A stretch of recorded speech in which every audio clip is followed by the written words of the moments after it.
Soy Lucila Medjurechán, teatrista de la ciudad. Hace 23 años aproximadamente que desarrollo las prácticas escénicas en esta ciudad hermosa de Mar del Plata. Hola Lucila, ¿cómo estás? ¿Cómo estás, José?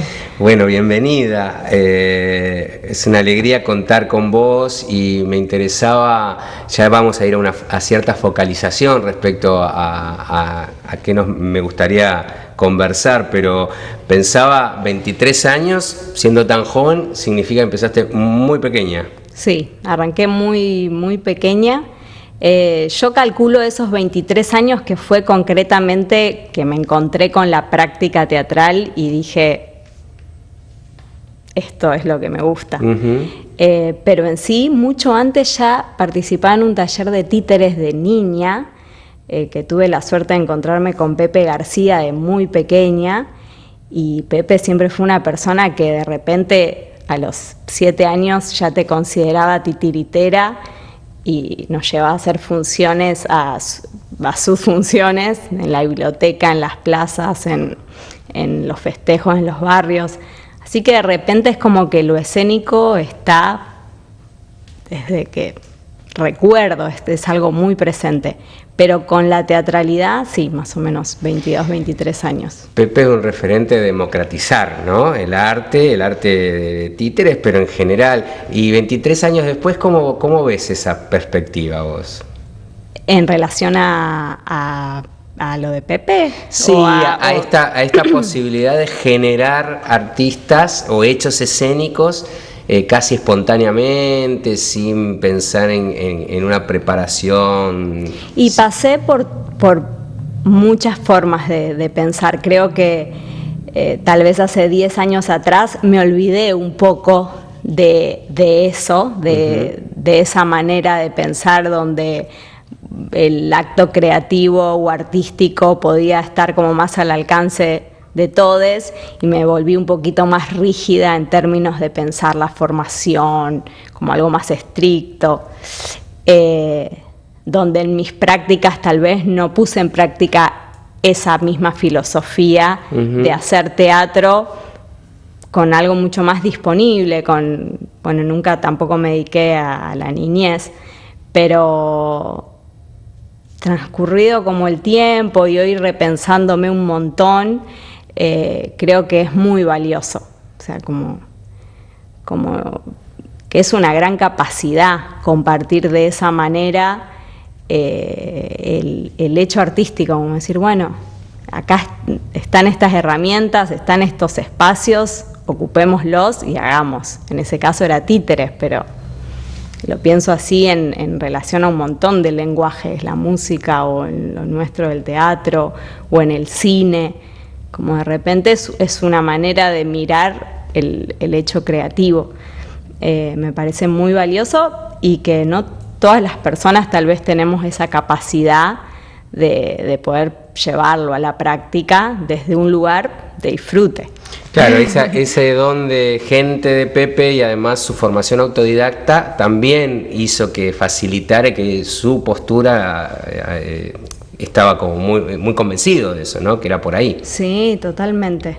Y la verdad que sobre todo como que estos últimos 10 años que me puse a repensar mucho como las prácticas, he tenido muy presente como ciertas maneras de Pepe. También en la pérdida, ¿no? de una persona tan valiosa, ha estado muy presente eso. También desde una mirada súper política en relación a cómo llegué a un taller de títeres en una plaza porque era gratuita, porque en los 90 no teníamos un mango, y esa posibilidad de decir, bueno, voy a la biblioteca de la plaza y está sucediendo algo, al cual éramos un montón de niñas accediendo a esa posibilidad. Y despertando interés, despertando deseos y también garantizando cierto derecho al acceso, ¿no? a esas manifestaciones artísticas. Sí, totalmente. ¿Y por dónde van tus intereses actuales en este salto de más de 20 años? Y algo de la experimentación siempre estuvo como muy presente. como experimentar a través de la práctica o conocer a través de la práctica. Es muy particular porque cito ese taller de títeres en la biblioteca, y aparte había un taller de dibujo, que también íbamos, o sea, todo lo que había íbamos. Y de repente fueron dos lenguajes que me acompañaron toda la vida, que fue el lenguaje de las artes plásticas y el lenguaje de lo escénico. Y por más que puedo diferenciar y algo del teatro es lo que me moviliza y me mueve, siento que todo el tiempo estoy en diálogo con las artes visuales y las artes escénicas. Entonces, a medida que avanzo y me voy también liberando de estructuras más rígidas, lo que más me mueve es esa experimentación entre los múltiples lenguajes que pueden estar en lo escénico. Como decir, bueno, nunca tuve muy poca experiencia de una teatralidad más tradicional. Siempre para mí la teatralidad era el espacio donde podía convivir todo eso que me interesaba, las artes visuales, la danza. Siempre pensé así al teatro. Después fui leyendo cosas y digo, el teatro tal vez, hay toda una manera de mirar el teatro que es más estructurado. Mis primeros acercamientos al teatro era estudiar en el Polivalente aparte, y entonces estaba como muy atravesada por los lenguajes artísticos. Sí, y pensaba que es un planteo que ya es viejo, porque ya hace más de 100 años que se viene como intentando borrar las fronteras entre las artes, y sin embargo en un campo teatral como el marplatense sigue siendo novedoso estos cruces, estos lenguajes híbridos, ¿no? Sí, eso me sorprende y a la vez me parece precioso, porque es como que de repente en nuestro territorio, en nuestro hacer, hay mucho por investigar, por hacer. Algo que me parece precioso del teatro es que en el caso del cine uno puede acceder a ver el cine que se hace prácticamente en todo el mundo, pero en el teatro no. O sea, con suerte vamos a Capital, vemos algo, o en algún festival que vemos, o algún espectáculo en gira. Entonces, de repente, sí o sí necesitamos experimentar para poder hacer, y necesitamos que otros experimenten para tener la posibilidad de ver. Y siento que en nuestra ciudad eso es como un territorio muy amplio, muy fértil. A mí me entusiasma mucho eso. ¿Ves mucho teatro en Mar del Plata? Sí, me encanta. Si puedo, veo todo. Aprovecho mucho el festival de teatro independiente para ver el teatro que se hace en la ciudad. Me encanta ir a ver. ¿Y tenés un diagnóstico de situación? ¿Podrías reconocer ciertas tendencias? Creo que está creciendo mucho, que como vos decís también se están cruzando ciertos lenguajes, pero sí todavía siento, por ejemplo, si tengo que decir, bueno, voy a ver el festival 50 obras, todavía me encuentro en una zona donde hay algo de el texto como fundador de la teatralidad, y cuando no está el texto como fundador de la teatralidad, todavía se percibe en los espectadores cierto lugar de movimiento, de demanda, de incomodidad, ¿no? De incomodidad, sobre todo si está bajo el lema teatro, porque cuando vamos a ver danza es precioso, pero el teatro es como, pero es teatro, no el texto. O sea que el logocentrismo sigue estando como muy fuertemente instalado. Sí, y algo que a mí me gusta como pensar, y ahí también lo cruzo un poco con algo que en mis prácticas estuvo muy atravesado, que tiene que ver con el feminismo, es es repensar nuestras prácticas, como decir, bueno, por ejemplo, este lugar que ocupa el texto en nuestra práctica escénica, si es algo que es porque lo estamos eligiendo o porque viene, o sea, es como que viene por defecto. Entonces ahí es donde a mí me interesa pensar la teatralidad, como decir, bueno, estamos reproduciendo una manera de hacer teatro porque es la que nos vino dada o porque la estamos eligiendo. Elegís romper con lo instituido, digamos, de algún modo, dentro de lo teatral y dentro de lo social. Sí, yo creo que no, en ningún momento lo elegí. Uh-huh. Siento que siempre me sentí como atraída por un tipo de teatro donde el texto no era como el lugar fundante. Después fue más un trabajo de entenderme o de reconocer, es esto. Yo pienso que cuando uno arranca como a hacer teatro de eso a los 12 años, que todavía está todo como muy mezclado, yo creo que no entendía mucho el tipo de teatro que a mí me gustaba. Claro. Me sentía atraída por una forma y buscaba eso, y después se fusionó con la danza y no terminaba de entender qué era lo distinto, hasta que después uno va aprendiendo y decís, es esto, es que siempre le estoy escapando escapando es una forma de decir, porque también hay algo que me resulta muy atractivo de la palabra, pero fue más un entender la práctica que elegir hacer. Creo que algo que como que atravesó en mi práctica, yo venía con una experimentación teatral bastante, enmarcada en lo experimental, pero teatral, y Paola Belfiore, a conocer el laburo de Pao, me hizo decir, que yo quiero hacer este tipo de teatro. Por ahí. Y me acuerdo que Pao, creo que tenía 15 años o algo así, había hecho un casting pero de bailarinas. Yo no era bailarina. Y ahí dije, bueno, tendré que estudiar danza, porque fue algo que me acuerdo que en ese momento presentaron Parálisis de Umbral, ya no me acuerdo en qué año, pero hace mucho, en la Piazzolla. Y yo dije, este es el teatro que yo quiero. Entonces, ahí sí como que fue como muy claro un deseo, de decir, después entendí que estaba muy relacionado con la danza, los cuerpos, el movimiento. Y bueno, es el día de hoy que laburo con Pau y tuve la suerte de ese encuentro, ¿no? Claro.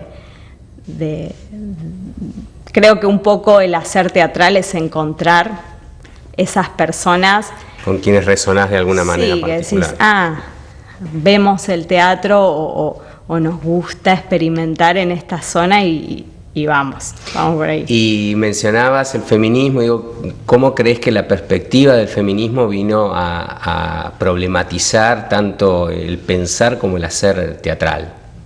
Y yo creo como que hay dos líneas, ¿no? El feminismo creo que abrió un abanico enorme, pero si lo pienso así rápido es como que por un lado tiene que ver con algo más troncal en relación a derechos, privilegios, formas, acceso a, que me parece súper interesante pensarlo, pero lo que todavía me resulta más interesante es que el feminismo, por lo menos en mí o en lo que puedo ver alrededor, es que intenta plantear otras maneras de pensar, otra forma de contar la historia, o otra manera de ver a lesotres.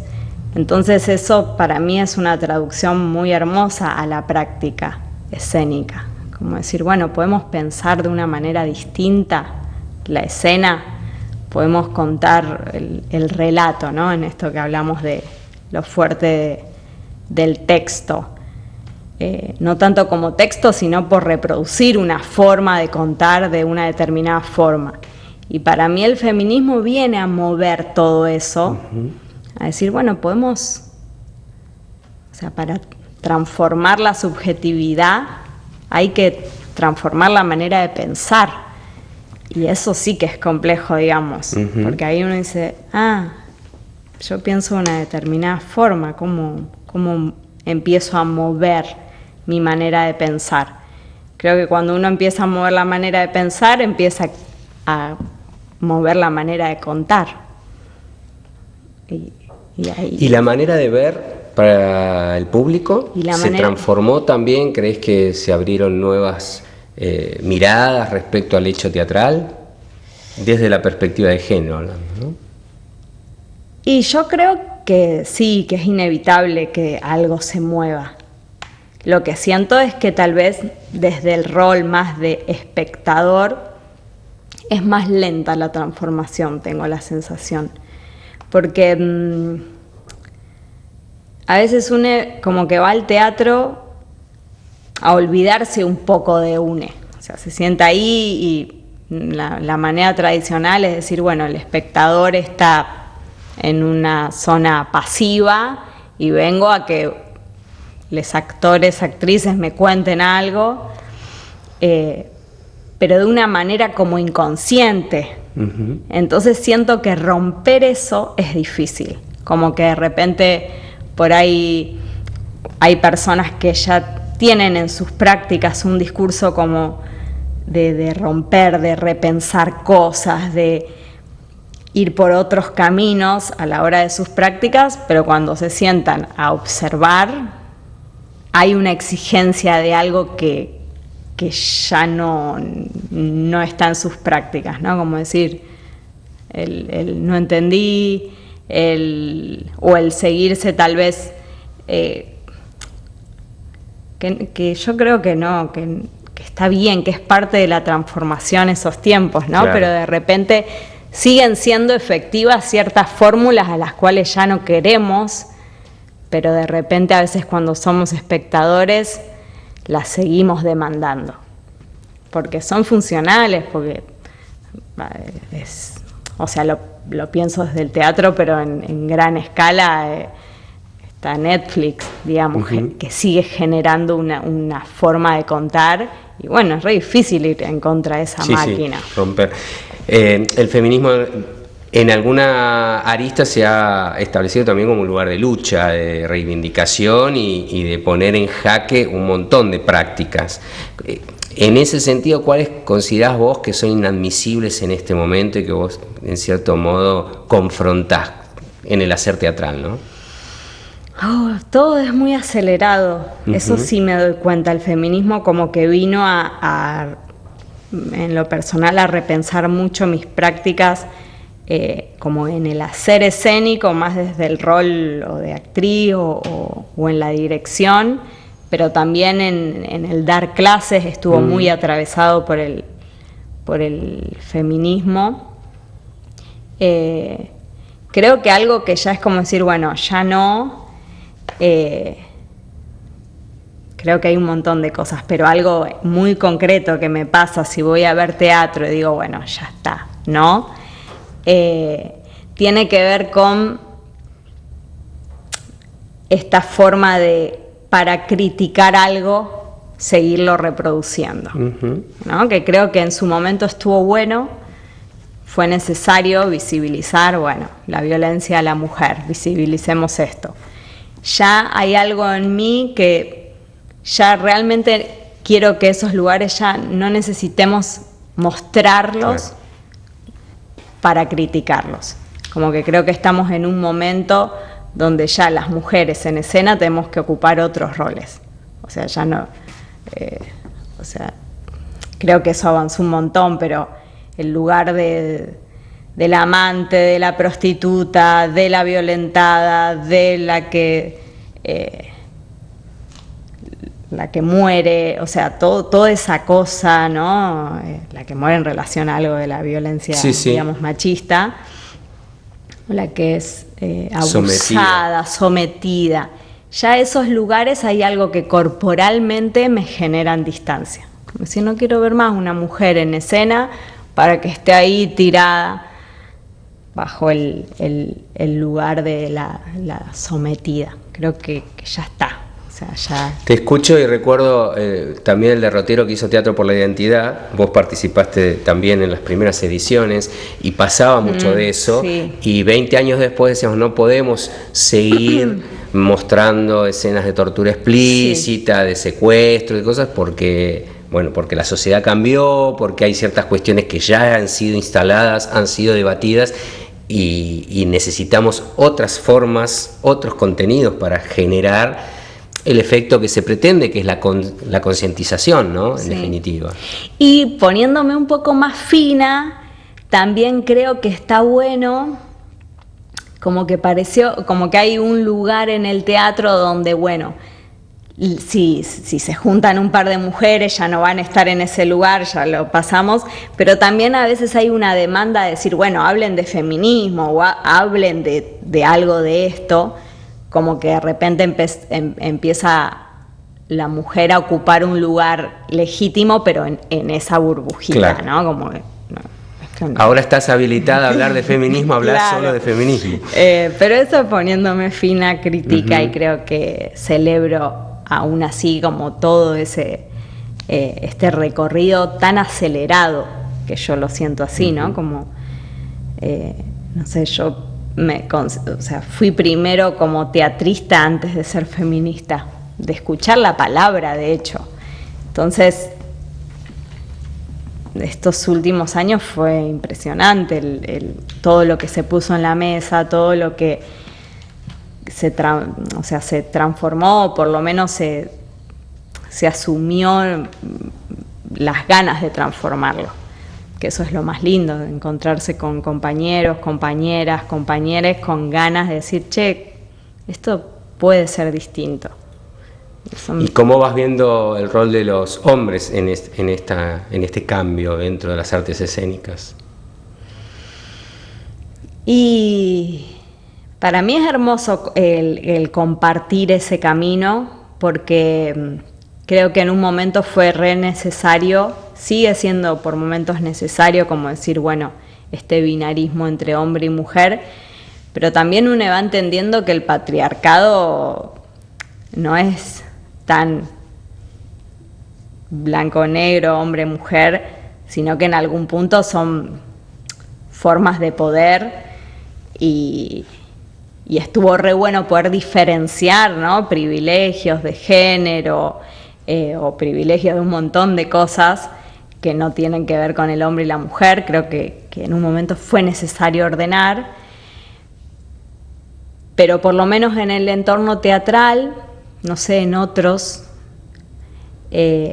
como que fue bien claro que a lo que se estaba intentando transformar fueron las estructuras de poder o la manera de pensar en relación a lo afirmativo, imperativo, y ahí una se ha encontrado con su patriarcado encima. Uh-huh. Entonces siento que así en algo muy personal de varones en el entorno teatral, creo que muy rápido se dio esa posibilidad de repensarnos de una manera más comunitaria. Obviamente que siempre está, y a mí me sigue pasando a veces, de ir a ver obras dirigidas por hombres, escritas por hombres, hablando de la violencia hacia la mujer, con mujeres en escena violentadas, y de repente ahí digo, bueno, no, escuchemos lo que tienen para decir por ahí las mujeres, y ahí volvemos a esto de hombre y mujer. Pero creo que la transformación más interesante tiene que ver con algo más comunitario y con repensar más el patriarcado, o una misma decir, bueno, yo también tengo privilegios en relación a otras mujeres o a otros. A mí siempre el feminismo me interesó desde el lugar de decir, bueno, ¿qué de mí puedo transformar? Y también uno se va dando cuenta de maneras que uno utiliza, que si das una clase y subís la voz y te pones más imperativa y le asegurás a las personas que están tomando tu taller que vos tenés la seguridad, eso da un resultado que cuando decís, che, por ahí yo no quiero esto, y es otro camino mucho más difícil. Y ahí también uno renuncia a ese privilegio de que por ahí a mí me sale fácil hacer eso y no quiero. Supongo que en los varones debe pasar algo así, como decir, bueno, sí, tengo este privilegio, pero algo me dice que quiero buscar otras maneras. Claro, pensaba que no basta con cambiar las formas, que tenemos que ir todavía más allá. Pensaba en que no es suficiente tematizar, sino problematizar y que va más a fondo, ¿no? Porque uno puede, detrás de ciertos discursos, estar escondiendo prácticas que en el fondo reproducen ese modelo patriarcal que dice combatir, ¿no? Sí, porque es re difícil. A mí con lo de las clases, en lo escénico nunca me ha pasado tanto.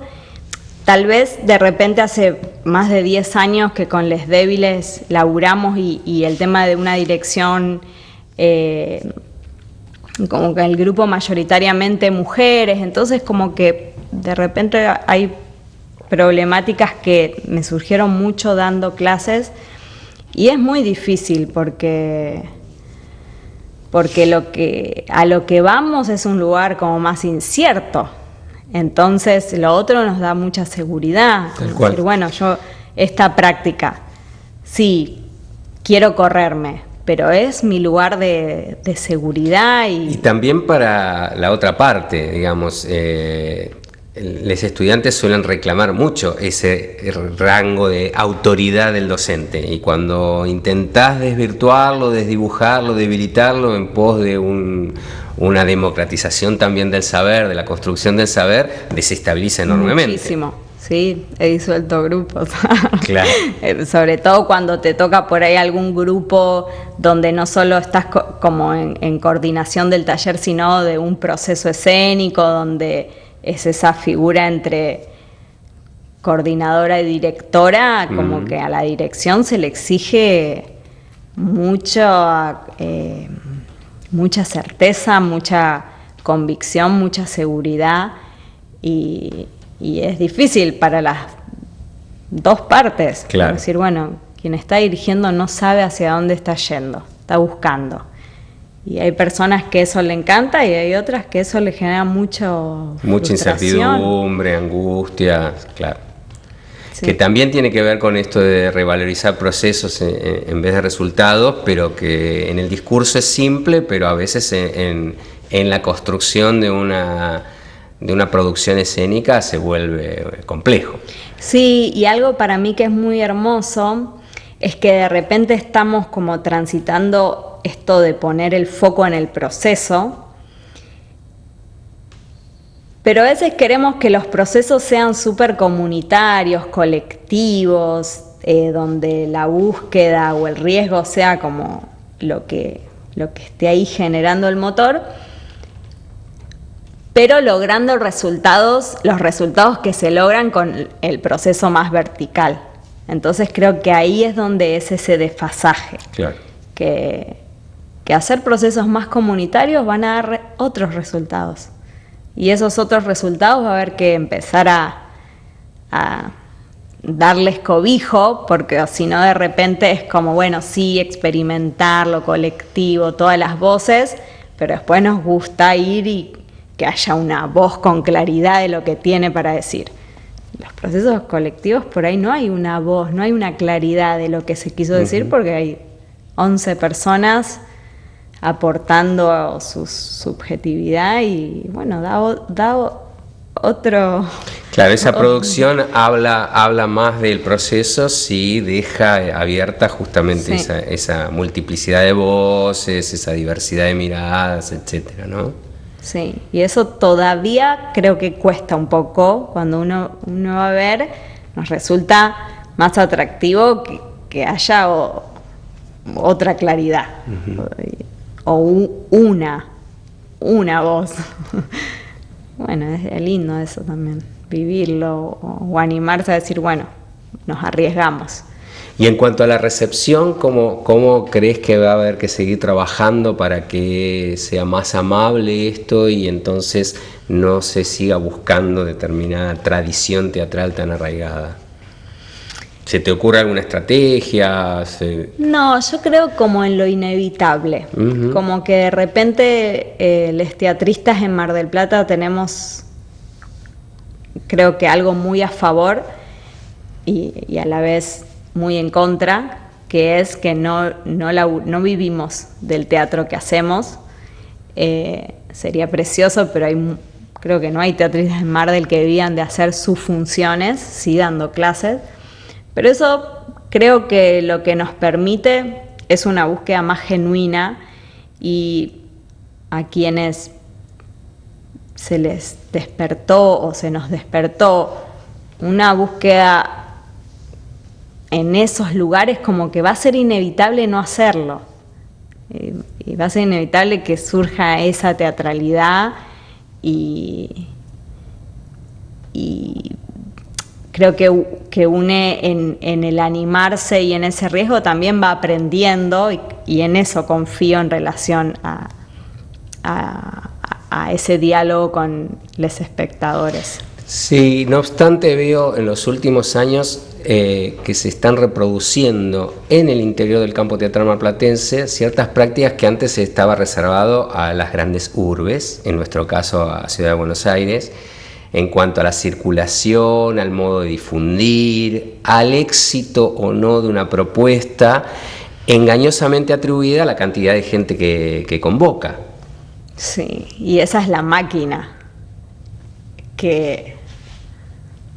porque quienes hacemos teatro, o sea, uno puede como resignar y decir, bueno, vinieron 3 personas, y eso es valioso y de repente está buenísimo, pero hay una expectativa de una circulación de un público más genuino, más que entonces es muy difícil romper con eso. Que queremos que haya personas que vengan a ver lo que hacemos, pero si lo que hacemos no logra captar, nos frustra o bueno, a veces es más complejo porque quienes no tienen la posibilidad de una sala, de un espacio, ahí es muy difícil, porque de repente vos tenés una obra y sabes que no va mucha gente.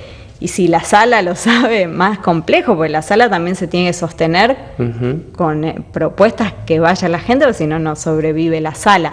Entonces, bueno, ahí es donde yo creo que es re importante el apoyo del Estado, bancando las producciones para que ese tipo de teatro se siga haciendo y encuentre y también se vaya generando el público para eso, porque si no hay mucho tampoco es como que se le da la posibilidad a los espectadores a que lo vayan conociendo.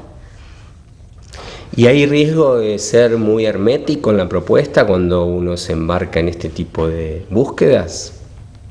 Y yo creo que sí. Yo en el primer proceso de dirección que hice con La Tercera Mujer,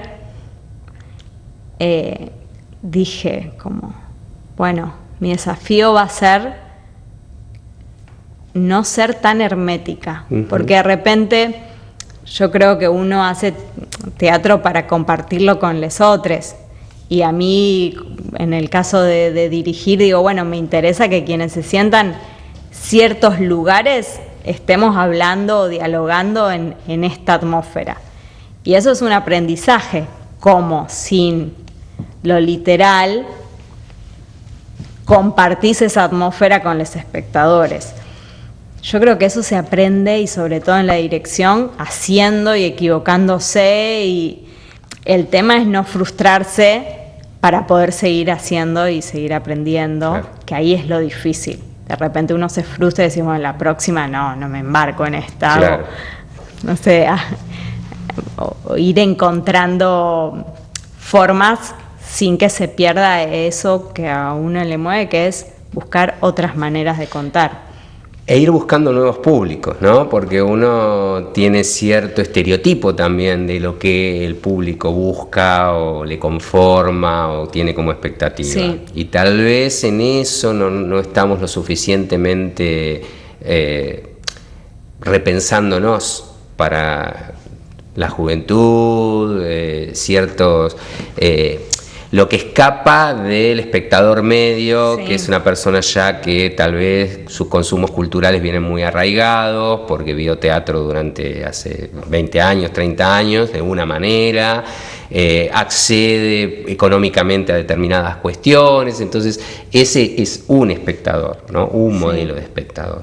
Y aún así, si hago como una lectura general, pocos grupos que han destinado sus prácticas a la experimentación murieron en el intento. Uh-huh. Están.